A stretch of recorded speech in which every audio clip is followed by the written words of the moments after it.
ina hangu kuti nditi ndakamubiridzira handina kumubiridzira. Ini ndakanzwawo chirungu chandakanzwa. Zvakanzi must modeling your face. Saka ini ndakamodhela face yangu. Saka kumodhela kwandakaita face yangu ndio pandakaonekawo nemajaji kuti uyu ndiye atoyo apinde una Mr. Ugly Zimbabwe.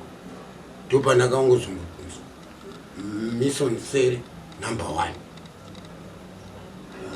Iye achitaura Masvinu anoti kana makanditarisa inini naMison shuwa chiso face yaMison chaicha yangofanana nevanhukadzi yakatonaka kupfuura iyi. Munoti kudini nyaya?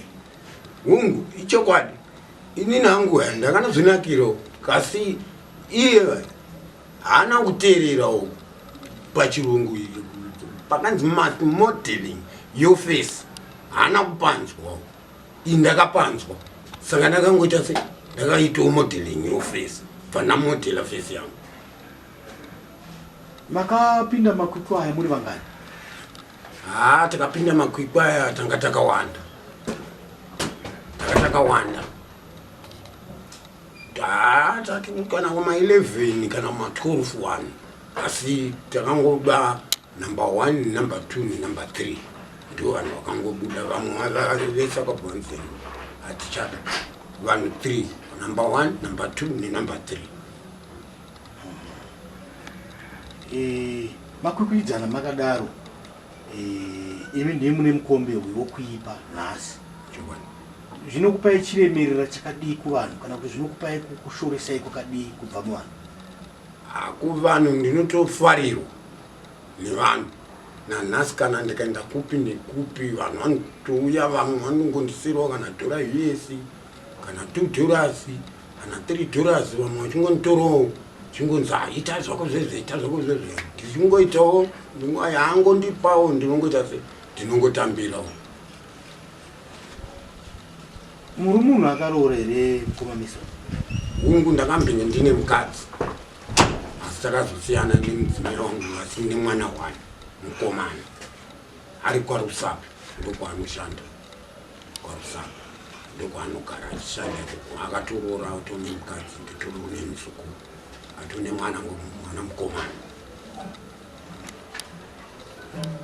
Kubva mumakwikwi iwayo ekunyangara vamwe vachiti mukombe wekunyangara kunyangara, mune chamakawana here chamungatya kupundutsai kubva pamakwikwi iwayo?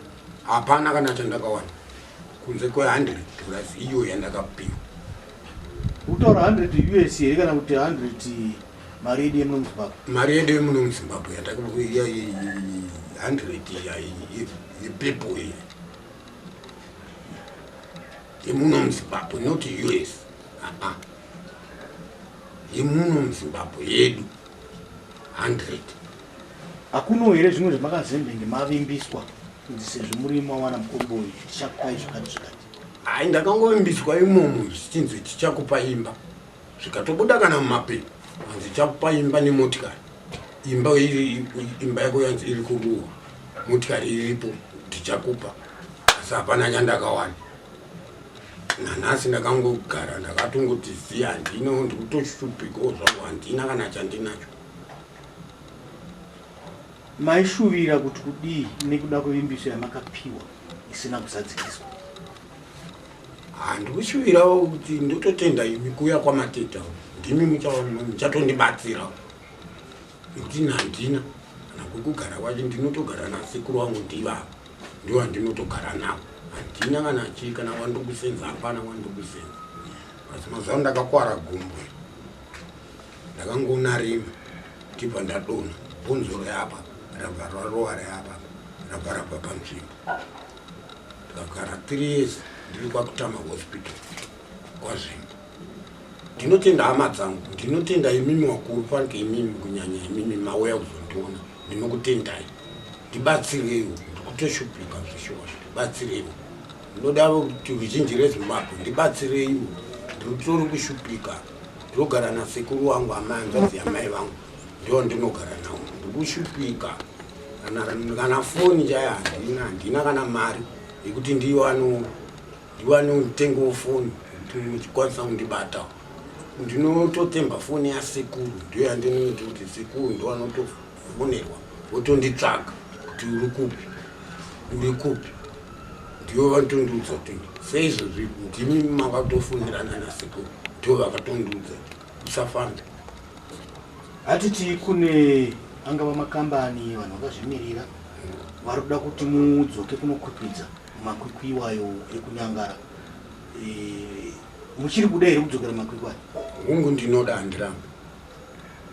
Mune tarisiro yekuti kana ana anouya munomudya futi panyaya dzekunyangara? Anorohwa ndorongorohwa akachitara yangu iwe.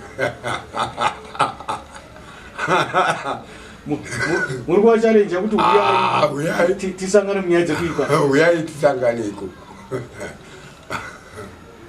Zvino mune girlfriend kana mukadzi wamudana? Ndinaye. Nekunyangara kwenyu iko munaye?